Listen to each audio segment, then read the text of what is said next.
જી નમસ્કાર, હું ટીઆર જાદવ. અમારી ચેનલમાં ફરીથી એક નવા વિડીયોમાં તમારું સ્વાગત છે. મિત્રો, તમે બધા મસ્ત છો, મજામાં છો? મિત્રો, આ વિડીયોમાં વાત કરીશું હમણાં તારીખ 30/4/2026ના રોજ જીએસઆરટીસી એટલે કે એસટી નિગમમાં જે હેલ્પર, ડ્રાઈવર, કંડક્ટર તો જે ભરતીના નિયમો હતા એમાં સુધારો ફેરફાર કરવામાં આવેલો છે.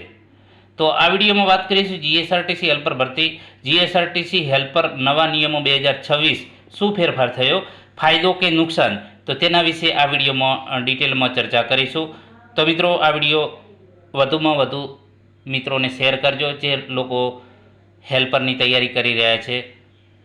બરાબર, તો ચાલો મિત્રો, અહીં તમે જોઈ શકો છો કે ડ્રાઈવર, કંડક્ટર અને હેલ્પર કક્ષાની સીધી ભરતીના નિયમોમાં સુધારો કરવા બાબત જે ગુજરાત રાજ્ય માર્ગ વાહન વ્યવહાર નિગમ જે મધ્યસ્થ કચેરી રાણીપ અમદાવાદ 30/4/2026ના રોજ જે આ સંદર્ભમાં તમે જોઈ શકો છો જેમાં ભરતીના નિયમોમાં ફેરફાર કરવામાં આવેલો છે. તો હેલ્પરની જે વાત કરીશું તો હેલ્પરમાં જે શું ફેરફાર થયા, ફાયદો શું થયો, બરાબર, તો તેના વિશે ચર્ચા કરીએ.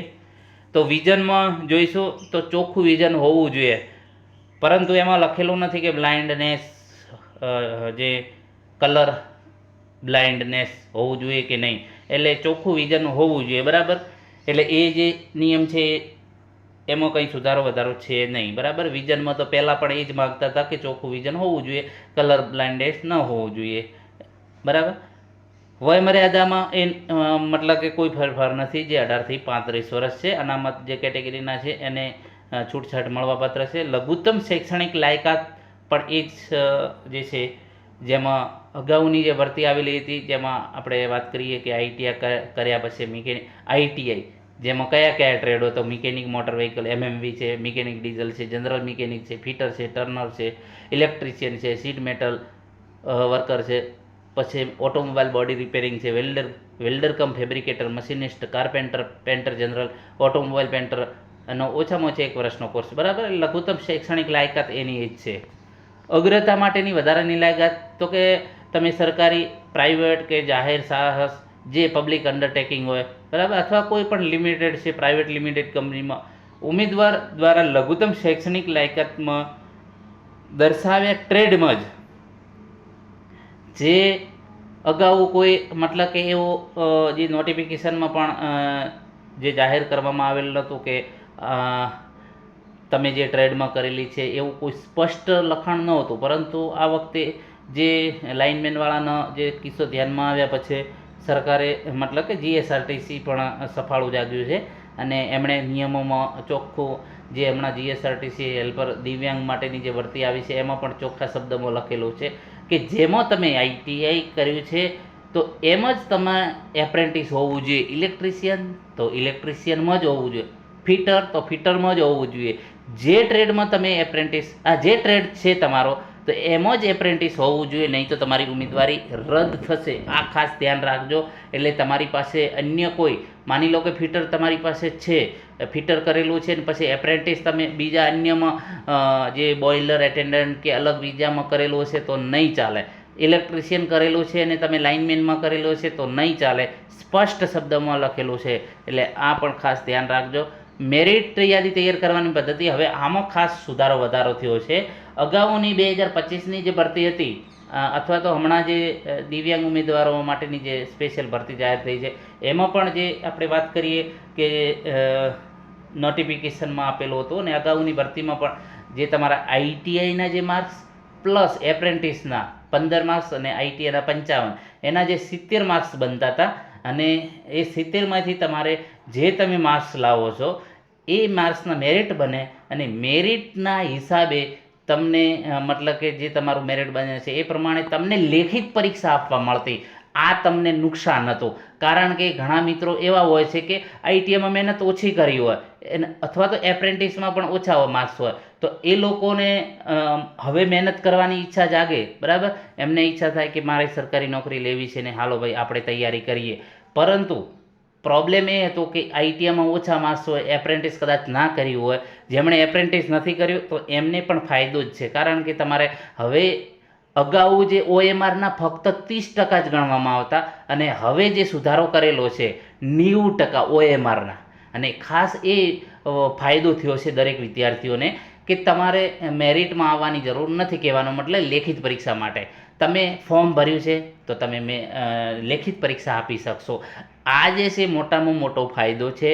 અને GSRTCએ આ જે નિયમ બનાવ્યો છે એ ઘણો સારો છે અને ઘણા વિદ્યાર્થીઓને ફાયદો પણ થશે. એનું કારણ છે કે પહેલાં જે તમે અગાઉ તમારે જેમણે આઈટીઆઈમાં વધારે છે માર્ક્સ, પછી એપ્રેન્ટિસ કરેલું છે, તો ઓટોમેટિક એ લોકોને મતલબ કે મેરિટમાં આવી જાય અને લેખિત પરીક્ષા આપવા મળતી. તો એ બેનિફિટ મતલબ કે અમુક લિમિટેડ લોકોને જ મળતો.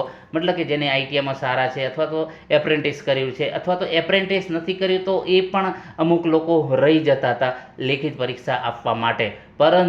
પરંતુ હવે સરકારે સુધારો કર્યો છે. GSRTC જે પણ કોઈ પણ ફોર્મ ભરશે એ લેખિત પરીક્ષા આપી શકશે. આ સૌથી સારામાં સારો બેનિફિટ છે દરેક વિદ્યાર્થી માટે.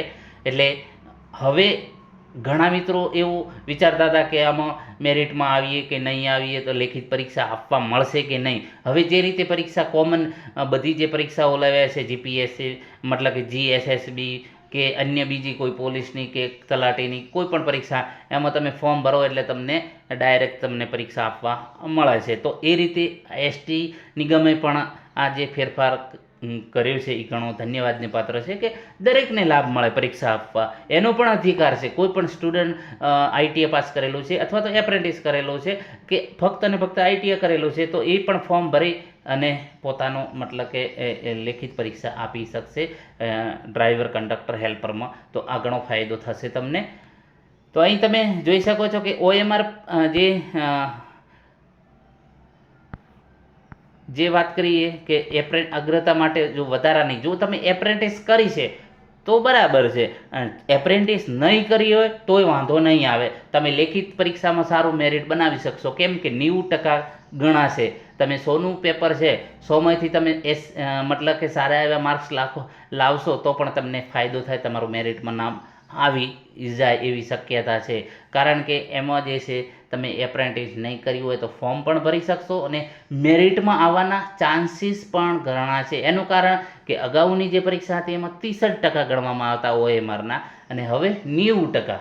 બરાબર. તો ચોખ્ખો ફાયદો છે. તો દરેકને મતલબ કે ITA પછી એપ્રેન્ટિસ કરેલું હોય તો ફાયદો છે, નહીં કર્યું હોય તો પણ થોડીક OMRમાં વધુ મહેનત કરીને પોતે મેરિટમાં આવી જશે તો એ પણ ઘણો ફાયદો છે.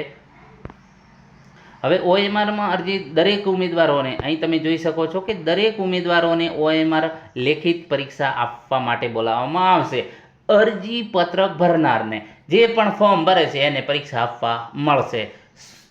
ચોખ્ખું ચટ. બરાબર. એટલે ગભરાવાની જરૂર નથી. સારામાં સારો નિયમ છે, ફાયદો જ છે ચોક્કસ દરેક ઉમેદવારોને કે તમે ફોર્મ ભર્યો, તમે લેખિત પરીક્ષા આપી શકશો.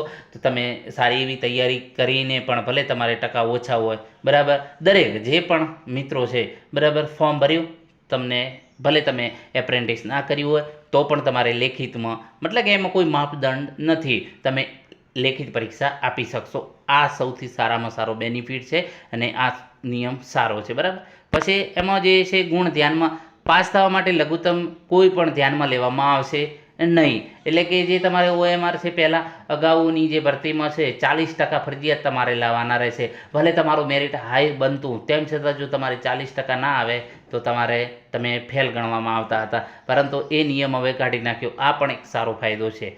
બરાબર. દસ્તાવેજ ચકાસણીમાં કઈ રીતનું છે તો કે 90% વેઇટેજ ગુણ અને એપ્રેન્ટિસના 10%. હવે ઘણા મિત્રો એમ કહી રહ્યા છે, હમણાં ફોન પણ કરી રહ્યા છે, મેસેજ પણ કરી રહ્યા કે સર હજુ હેલ્પરના જે નવા નિયમો આવેલા છે એમાં હજુ ખબર ના પડી. તો મિત્રો એમાં પણ ખાસ ધ્યાન રાખજો કે એમાં તમારે જે OMR પરીક્ષા માટે તમારું મેરિટ અલગથી બનશે નહીં. જે પણ મિત્ર ફોર્મ ભરે છે તો એ લોકો પરીક્ષા આપી શકશે, દરેક વિદ્યાર્થી મિત્રો. પ્લસ મેરિટ દસ્તાવેજ DVમાં કઈ રીતે બોલાવશે તો તમે OMRમાં લેખિત પરીક્ષામાં મેળવેલ ગુણના 90% તમારે ગુણ ગણાશે. અગાઉમાં 30% જ ગણવામાં આવતા. હવે તમને ફાયદો એ છે કે જે તમે મહેનત કરશો બરાબર, લેખિત પરીક્ષામાં એ તમારો ફાયદો ચોખ્ખો. તમારું પેલું પણ નહીં ગણાય, ફક્ત એપ્રેન્ટિસના 10% ગણાશે. એટલે મેરિટમાં આવવા માટે એ પણ ફાયદો છે. એપ્રેન્ટિસ કરેલું હશે તો ઘણો ફાયદો. એનું કારણ એટલે તો હું વારે વારે દરેક મિત્રોને, આઈટીઆઈના જે મિત્રો છે એમને કહું છું કે ભાઈ એપ્રેન્ટિસ કરી લો. ઓએનજીસી છે, ઇફકો છે, જીએસએસએલ છે કે રેલવે છે, કોઈ પણ જગ્યાએ એપ્રેન્ટિસ કરેલું હશે તો 5-10 માર્ક્સનો તમને એક્સ્ટ્રા ફાયદો મળે. હવે મિત્રો 1 માર્ક્સ માટે પણ રહી જતા હોય, 0.25 માટે રહી જતા હોય, 0.10 માટે પણ રહી જતા હોય છે, તો આ 10 માર્ક્સ તમને ફાયદો કરાવે, 10%. બરાબર, એટલે તમે આઈટીઆઈ કરેલું છે તો એપ્રેન્ટિસ 1 વર્ષનું ફરજિયાત કરી લેવું. સરકારી નોકરીમાં તમને ગમે તે કોઈ જે સારી કંપનીઓ છે, ઇફકો છે, ઓએનજીસી જે સરકાર માન્ય, બરાબર, તો એ કંપનીઓમાં તમને આ ફાયદો થશે. જીએસએસએલ, જીએસઆરટીસી, બરાબર, તો કોઈ પણમાં તમને એપ્રેન્ટિસનો ફાયદો 100% મળશે. જે તમારા અગ્રતા માટે 10% તમને વધુ ફાયદો થશે. જે તમારા મેરિટ છે એના 10% ગણવામાં આવશે. માની લો કે 80% છે તમારે એપ્રેન્ટિસના, તો એના 10% ગણવામાં આવશે. તો એ પ્રમાણે તમારું મેરિટ હાઈ થઈ શકે, તમે નોકરીના ચાન્સીસ વધી જાય. પરંતુ ઘણા એવા મિત્રો પૂછી રહ્યા છે કે સર એપ્રેન્ટિસ ના કર્યું હોય તો ફોર્મ ભરી શકાય? ચોક્કસ, એપ્રેન્ટિસ નથી કર્યું તો પણ તમે ફોર્મ ભરી શકશો, પરીક્ષા આપી શકશો. પરંતુ તમને ગેરફાયદો એ છે કે તમને 10% મતલબ કે તમને એક્સ્ટ્રા નહીં મળે. મતલબ કે 10% એટલે જે તમારે એપ્રેન્ટિસ કર્યું છે તો એના 10% લેખે એ તમને માર્ક્સ નહીં મળે. એટલે મતલબ કે તમારે વધુ OMRમાં મહેનત કરવી પડે. બરાબર, તો એ રીતે તમારો મતલબ કે જે છે મેરિટ બનશે. 1.5 ગણા એમાં બોલાવવામાં આવશે મેરિટ યાદીમાં. બરાબર, એટલે કે હવે જે અગાઉ જે હતું એ થોડોક મતલબ કે ભેદભાવવાળું હતું કે જેમણે આઈટીઆઈ અને એપ્રેન્ટિસ હોય અને એમનું મેરિટ બને અને એ પ્રમાણે લેખિત પરીક્ષામાં બોલાવવામાં આવતા હતા, એ ખોટું હતું. આ જે છે બરાબર છે કે જે દરેકને લાભ આપો, દરેક પણ મિત્ર પરીક્ષા આપી શકે. એમનું મતલબ કે અગાઉ મહેનત ના કરી હોય પરંતુ હવે એમને ઈચ્છા હોય કે ભાઈ સરકારી નોકરી લેવી છે, તો હવે પણ એ તૈયારી કરીને પોતાનું મેરિટ બનાવી અને આમાં નોકરી મેળવી શકે. ઘણો ફાયદો છે. અને હેલ્પરની માટે, ડ્રાઈવર, કંડક્ટર માટે પણ આ જ સિસ્ટમ છે. બરાબર, તો ઘણો એવો ફાયદો છે. જે અહીં વાત કરી કે પરીક્ષામાં જે તમે મેળવેલ એના 90% વેટેજ અને લઘુત્તમ શૈક્ષણિક લાયકાતમાં આઈટીઆઈ ટ્રેડમાં એપ્રેન્ટિસ પૂર્ણ કરેલ હોય તો એ એપ્રેન્ટિસશીપ ખાસ ધ્યાન રાખજો. જે ટ્રેડમાં તમે એપ્રેન્ટિસ, જે ટ્રેડ છે એમાં જ એપ્રેન્ટિસ હોય તો જ તમને એનો ફાયદો મળશે, એના 10 ગુણ મળવા પાત્ર રહેશે. બરાબર, ખાસ એ ધ્યાન રાખવાનું છે કે તમે જે પણ એપ્રેન્ટિસ તમારે જે ટ્રેડ હોય એમાં જ હોવી જોઈએ. બરાબર, મેરિટ યાદી તો કે OMR પરીક્ષામાં મેળવેલ ગુણના 30% વેટેજ ગુણ તથા એપ્રેન્ટિસ પ્રમાણપત્રના 10 ગુણનો સરવાળો કરી જાહેરાતમાં જે દર્શાવેલ અનામત બિન અનામતની જગ્યાઓ ધ્યાનમાં લઈને મેરિટ યાદી બનાવવામાં આવશે. રમતવીર હશે તો એમને 5 ગુણ અલગથી 5% મળવા પાત્ર છે. બરાબર, તો આ પણ ખાસ ધ્યાન રાખજો. ખરેખર આજે જે નવા સુધારા કર્યા છે એ મતલબ કે આવકારદાયક છે. કારણ કે અગાઉની જે ભરતીમાં અમુક જ 1.5-2 લાખ વિદ્યાર્થીઓ ફોર્મ ભરતા, એમાંથી માંડ 25-30 હજાર જ છોકરાઓ પરીક્ષા આપી શકતા. પરંતુ હવે નવા નિયમો પ્રમાણે દરેક વિદ્યાર્થી પરીક્ષા આપી શકશે, એ ફાયદો છે. અને ગેરફાયદો એ છે કે મતલબ કે 1.5 લાખ 2 લાખ જે ફોર્મ ભરાય છે તો એ ફોર્મમાં મતલબ કે એ પ્રમાણે મેરિટ હાઈ જઈ શકે. બરાબર, તો એમાં કોઈ વાંધો નહીં, દરેકને લાભ તો મળે છે પરીક્ષા આપવા માટે. તો ખરેખર આ જે છે નવા નિયમો ઘણા આવકારદાયક છે અને એ પ્રમાણે તમે પણ આની તૈયારી કરી શકશો. અને કંડક્ટરની ટૂંક સમયમાં જ ભરતી આવશે, 100%, 10 દિવસની અંદર. એ પ્રમાણે તમારા ડોક્યુમેન્ટ તૈયાર રાખજો, જે તે ડોક્યુમેન્ટ છે. બરાબર, તો ધોરણ 12 પાસ ઉપર છે જે ભરતી છે. બરાબર, તો એ પ્રમાણે પોતાના જે ડોક્યુમેન્ટ તૈયાર રાખજો અને ટૂંક સમયમાં કંડક્ટરની ભરતી સામાન્ય જે છે એ જાહેર થઈ શકે છે, એવું સૂત્રોના જણાવ્યા પ્રમાણે. તો મિત્રો, હેલ્પરમાં પણ આ જે છે નવા નિયમો આવકારદાયક છે, તો એ પ્રમાણે ઘણા સારા છે. જો વિડીયો પસંદ આવે તો લાઇક, શેર અને મિત્રો ચેનલને સબસ્ક્રાઈબ કરવાનું ન ભૂલતા. Thank you for watching this video.